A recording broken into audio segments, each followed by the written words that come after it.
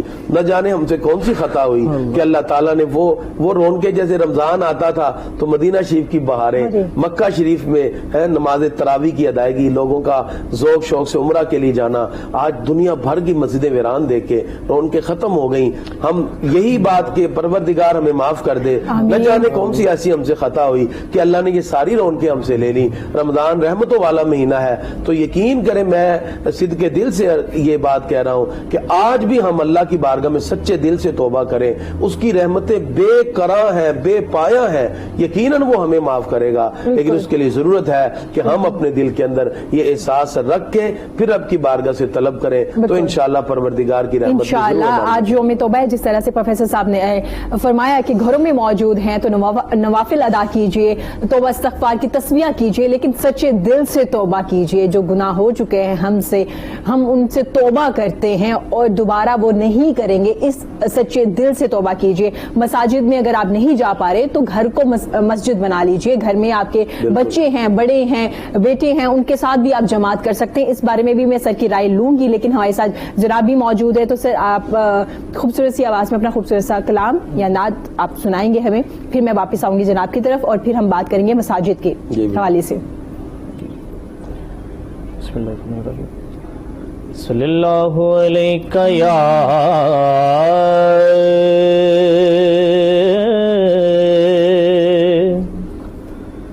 یا رسول اللہ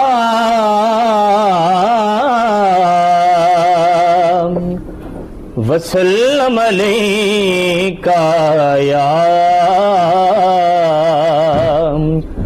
حبیب اللہ. میرے نانا جان الحاج محمد علی ظہوری صاحب, تو ان کا کلام پڑھتا ہوں. ضرور.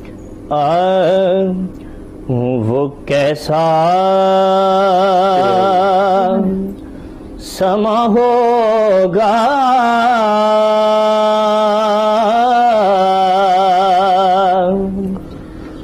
کیسی وہ گھڑی ہوگی, وہ کیسا سما ہوگا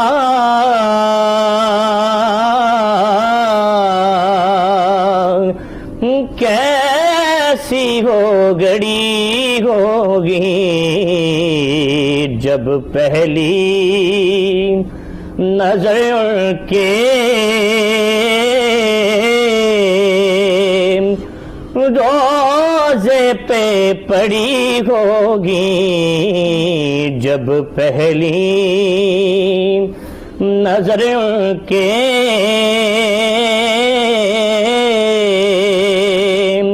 روزے پہ پڑی ہوگی.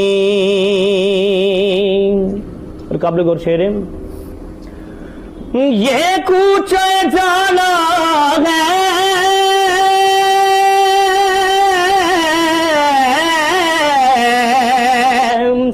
آہستہ قدم رکھنا, یہ کوچے جانا ہے آہستہ قدم رکھنا, کیونکہ ہر جہاں پہ ملائک کی بارات کھڑی ہوگی, ہر جہاں پہ ملائک کی بارات کھڑی ہوگی, وہ کیسا سما ہوگا کیسی وہ گھڑی ہوگی, اور کیا سامنے جا کے ہمیں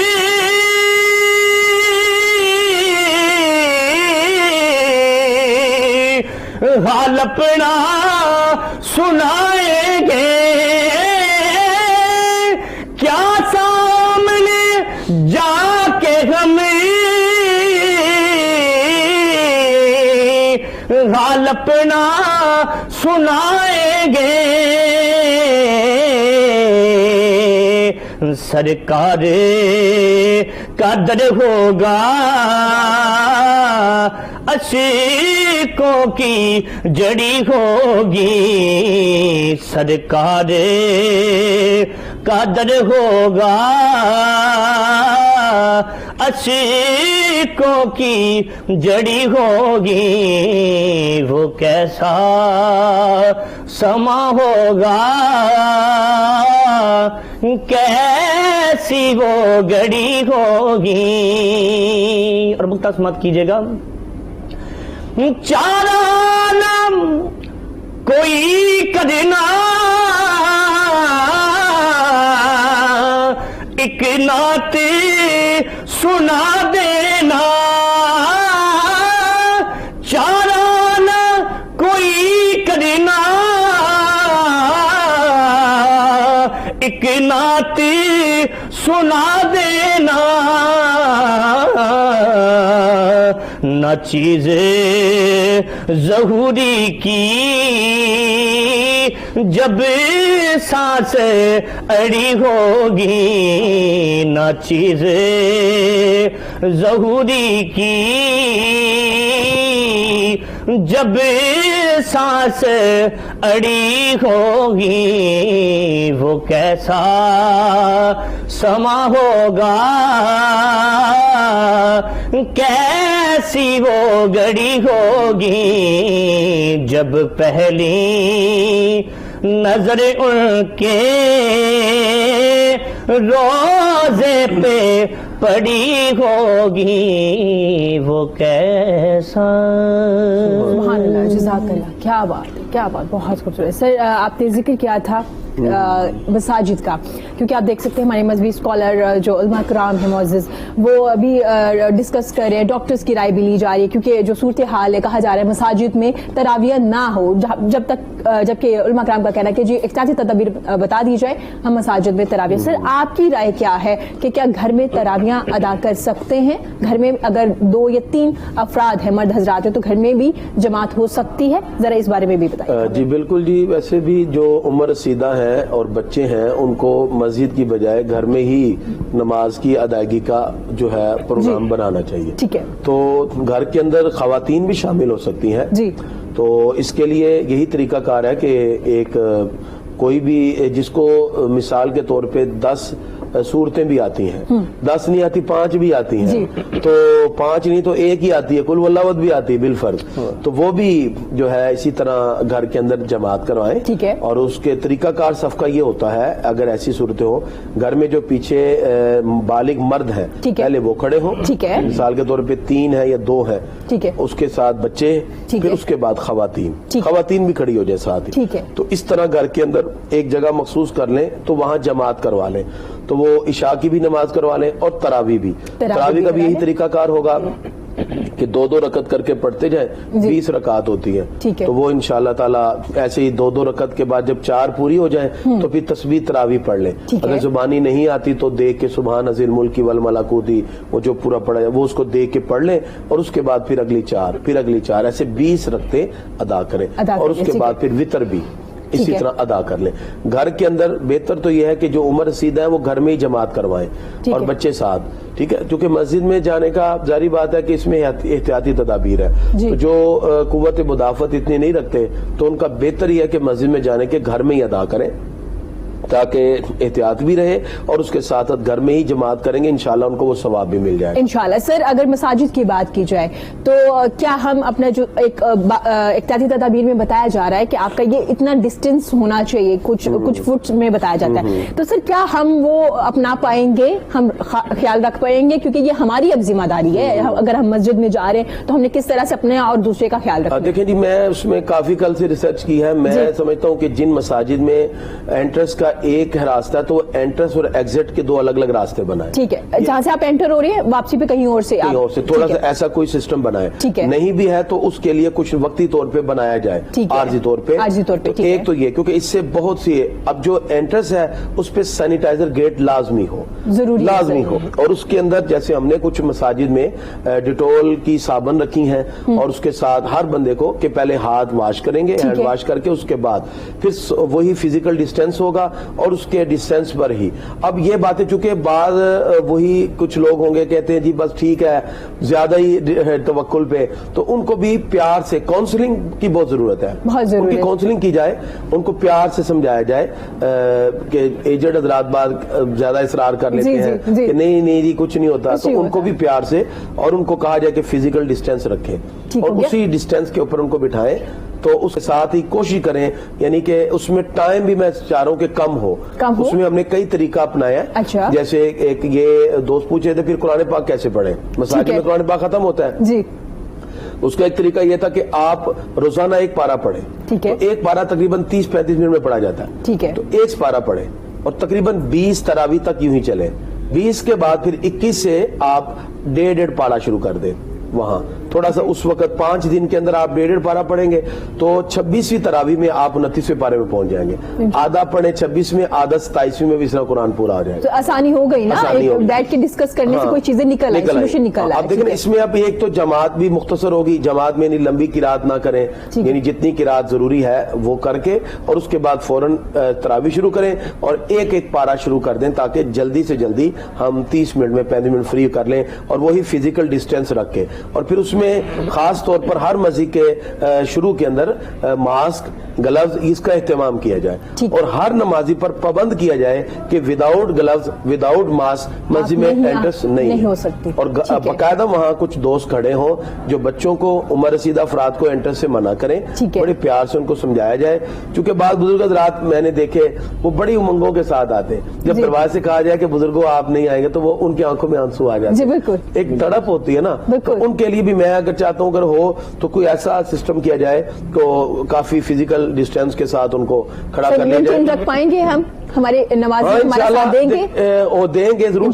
کاؤنسلنگ ہے, دیکھیں جو کاؤنسلنگ نہیں کرے گا شاید اس کا پرابلم ہوگی.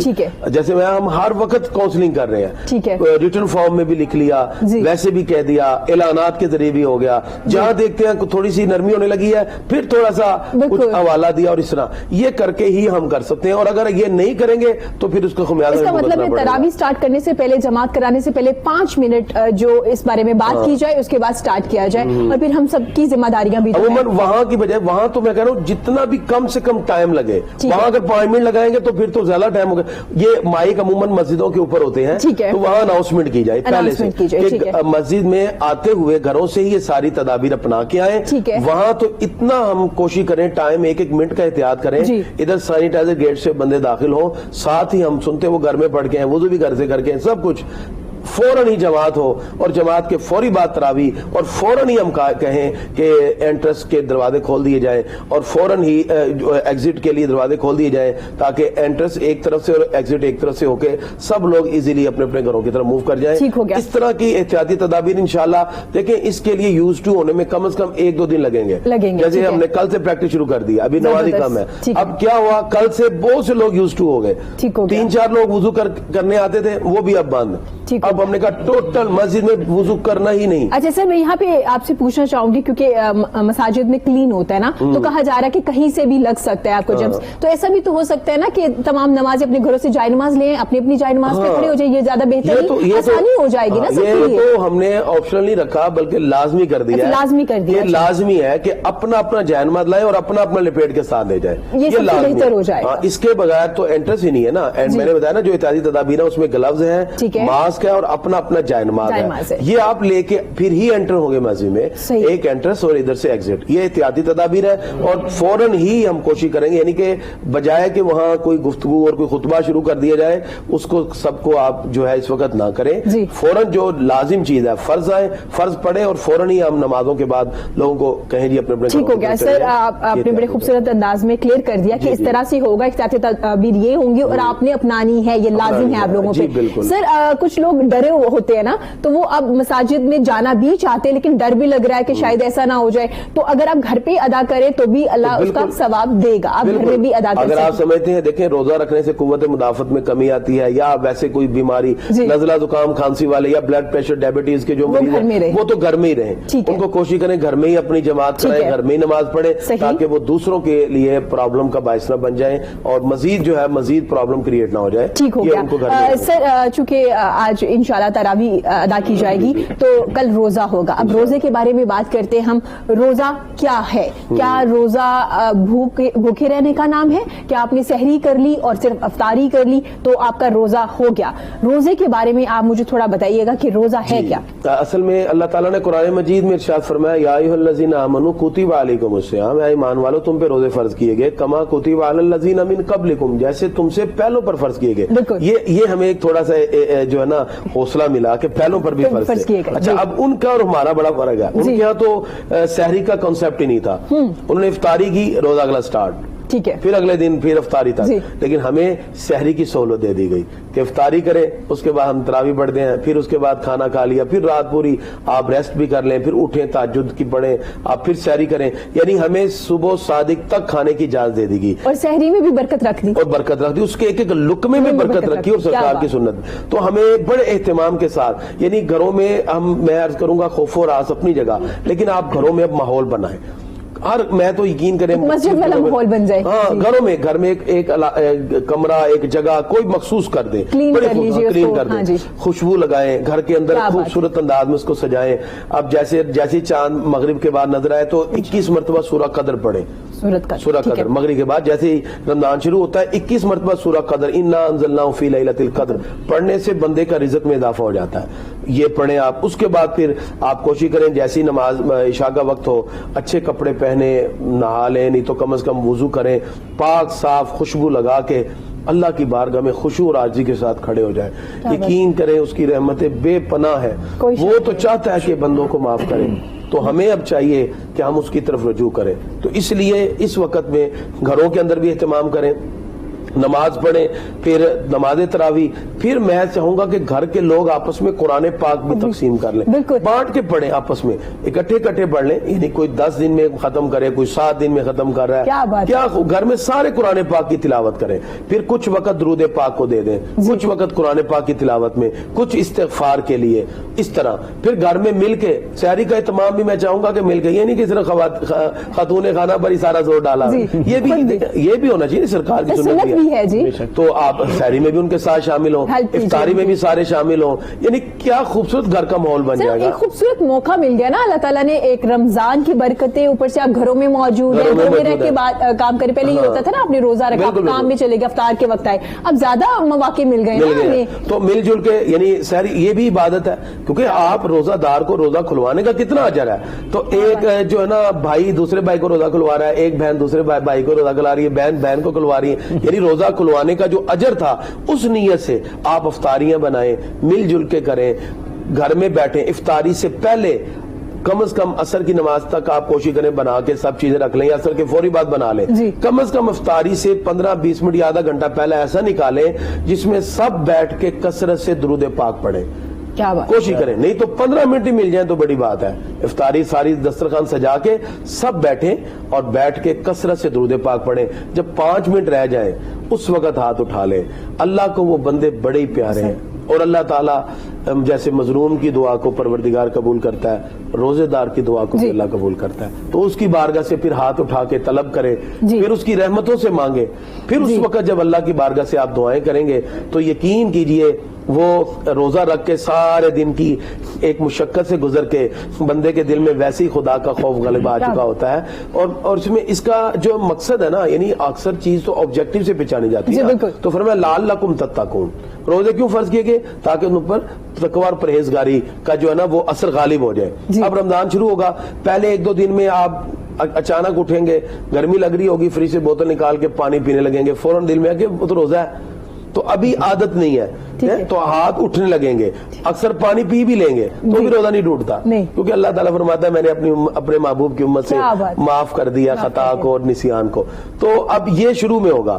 اچھا جب پورا مہینہ گزر جائے گا عید آ جائے گی, اب عید کو آپ کو چیز کھانے لگیں گے تو ہاتھ پیچھے ہٹے گا, اب روزہ تو نہیں, تو دل میں آئے گا نہیں آج تو عید ہے. سر یہ ایک جو مہینہ ہوتا ہے نا, یہ ہمیں پریکٹس کراتا ہے 11 مہینوں کی, کہ آپ نے اپنے باقی جو 11 مہینے ہیں وہ کس طرح سے گزارنے. یعنی آپ یہ دیکھیں نا, سٹارٹ تھا تو ہاتھ اٹھ رہے تھے اور مہینہ گزار رک رہے ہیں, اس کا مطلب یہ ہمیں ایک پریکٹس سے گزارا گیا, ہمیں بتا دیا گیا کہ یہ تقوی ہے کہ آپ دیکھیں کتنا بڑا اللہ کا خوف ہے. بندہ وضو کر رہا ہے, وہ پانی منہ میں ہے, نیچے نہیں اتار رہا کہ نہیں میرا روزہ نہ ٹوٹ جائے. اللہ کا خوف یہ ہے, بند کمرے میں بھی تنہائی میں بھی اللہ کا خوف. اور روزہ ہاتھ کا بھی ہے, آنکھوں کا بھی ہے, زبان کا بھی ہے, کان کا بھی ہے. یعنی یہ روزہ یہ صرف کھانے پہ, اللہ تعالیٰ کو ہمارے بھوکے رہنے سے کوئی غرض نہیں ہے, وہ تو دیکھنا چاہ رہا ہے کہ یہ نہ ہو کہ پھر آپ روزہ رکھ کے اور آپ دیگر کوئی ایسے پروگرام میں بیزی ہو جائیں, نعوذ باللہ کچھ موویز دیکھ رہے ہیں, کوئی ایسے کاموں میں بیزی ہیں کہ جو ساری برکات ہی ختم ہو جائے. تو روزہ رکھ کے گھروں میں اکثر لوگ پوچھ رہے ہیں جی پڑھیں کیا, میں نے کہا ریاض الصالحین حدیث کی کتاب ہے, ڈاؤن لوڈ کر لیں ریاض الصالحین, سب بیٹھ کے کہیں آؤ آج ہم اپنے آقا سے باتیں کرتے ہیں, سرکار سے, نبی کریم صلی اللہ علیہ وسلم حدیثیں پڑھیں, اور حدیث پڑھنا ایسے ہے جیسے سرکار سے باتیں کرنا. اور سر پھر ڈسکس کیجئے اپنے بچوں کے ساتھ, انہیں ایکسپلین کیجئے کہ اس کا مطلب کیا ہے. بالکل, والدین کے حقوق, اولاد کے حقوق, میاں بیوی کے حقوق, رشتہ داروں کے حقوق, آپس کے معاملہ, رشتہ داروں کے ساتھ ساتھ جو ہماری معاشرتی ذمہ داری ہے, جو سوشل اوبلیگیشن ہے, ہم اس پہ بات کریں کہ سچائی کیا ہوتی ہے, عدل و انصاف کیا ہے, اس کے تقاضے کیا ہے, احترام قانون کیا ہے, رسپیکٹ آف لا کے معاشرے میں امپلیمنٹ اور اس کے اثرات کیا ہے, اس کے ایفیکٹس کتنے مرتب ہوتے ہیں. تو اسی طرح معاشرے میں عدل و انصاف کے ساتھ ساتھ شرم و حیا کا تصور کیا ہے, ذکر کسے کہتے ہیں, ذکر الہی کے فوائد کیا ہے. تو یہ تو 30 دن ایسے گزرنے پتہ بھی نہیں چلنا. سر جیسے نبی کریم صلی اللہ علیہ وسلم نے فرمایا کہ جیسے ہر شے کی زکوٰۃ ہوتی ہے تو روزہ آپ کے جسم کی زکوٰۃ ہے, جیسے مال کو پاک کر دیتا ہے روزہ آپ کے جسم کو پاک کر دیتا ہے. سر فضیلت ہے, اہمیت ہے روزے کی, اور ہم بڑے خوش قسمت ہیں کہ ہمیں یہ مہینہ نصیب ہوا, اور اس سے بھی زیادہ ہم خوش قسمت ہے ایک چھوٹی سی محفل ہم نے سجا لی, اللہ تعالیٰ نے ہمیں یہ موقع دیا, اور یہ ہر کسی کو نصیب نہیں ہوتا. تو سر ہمارے ساتھ رفاقت علی ظہوری بھی موجود ہے, تو ہم چاہیں گے کہ آپ کی خوبصورت سی آواز میں خوبصورت سی نعت بھی سنیے.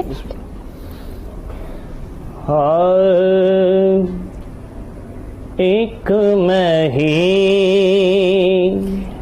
نہیں اڑ پئی